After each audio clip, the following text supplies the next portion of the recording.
Let's bring in retired IDF Colonel Miri Eisin, the director at the International Institute for Counter-Terrorism at the Reichman University. Miri, thank you very much for joining us. Good morning. So, Miri, let's continue with the previous topic. There is just so much that is going on, but the Houthis show no sign of slowing down their hostile activity. Quite the opposite, attacks on commercial vessels, drones and missiles towards Israel. What do you make of this threat, and what more can be done?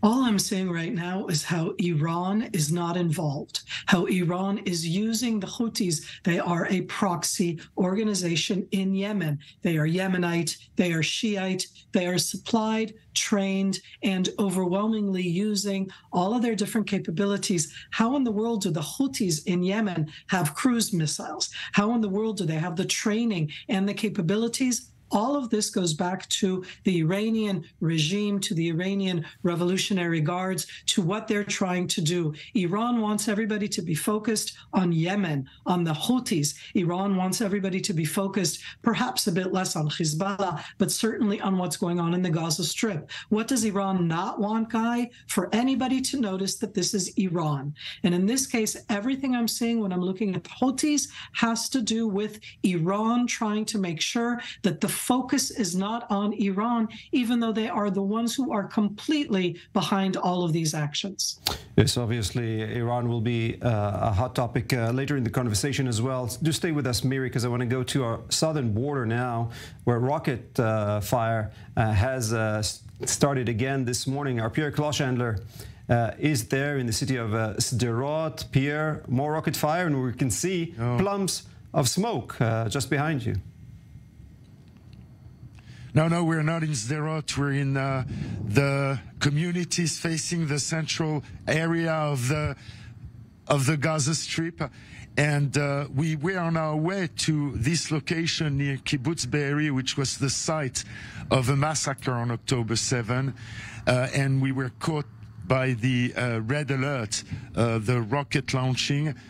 We haven't heard of any damage nor casualties, but most of the communities here have been abandoned by its residents since October 7, so there shouldn't be any casualties. Now, behind me is the southeastern outskirts of Gaza City, and you can see the aftermath of an airstrike on a presumed terror target in the southeast outskirts of Gaza City.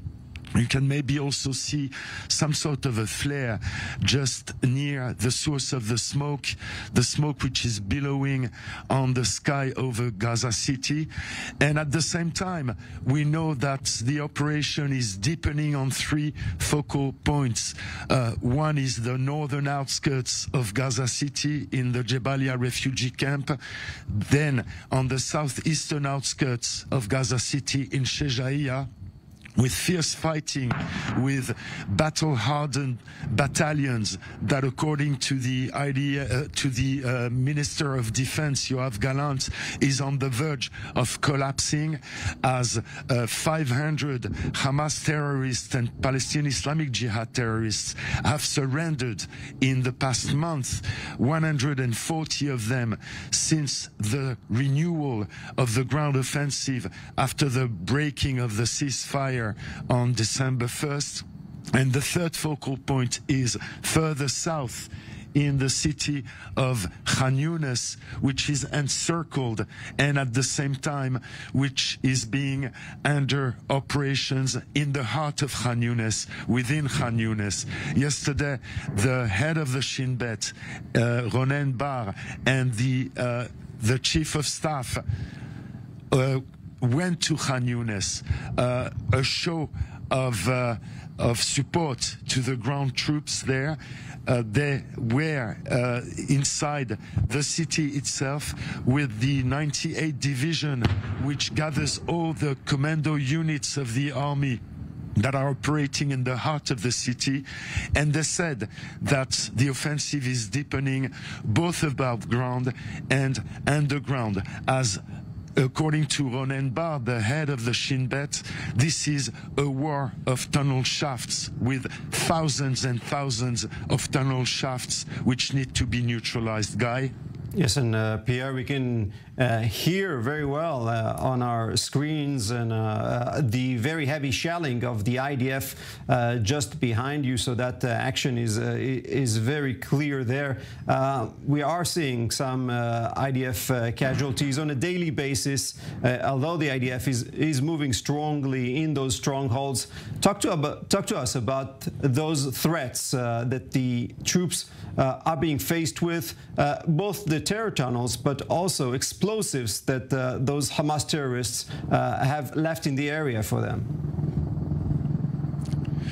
Well, the latest example is the tragic death of 5 soldiers of one unique battalion that was operating in the eastern outskirts of Khan Younis in Al-Karara, which is a community really on the border with Israel, facing the Kibbutz Kisufim in the central area of the Gaza Strip. There was a school. The village was under operational control of the IDF already, but there was a school in which some terrorists were locked, and they fired anti-guided tank missiles on the Israeli troops, as well as gunfire. And as the troops identified a tunnel shaft, they entered an arena of explosive charges, of improvised explosive devices, and 5 of the soldiers were killed the day before yesterday. And that shows you not only the ferocity of the combat, but also the complexity of the combat, as the whole Gaza Strip is strewn with hundreds of kilometers of tunnels, but thousands of tunnel shafts that need to be neutralized, because from these tunnels, many times Hamas terrorists are just popping up out of these tunnels and firing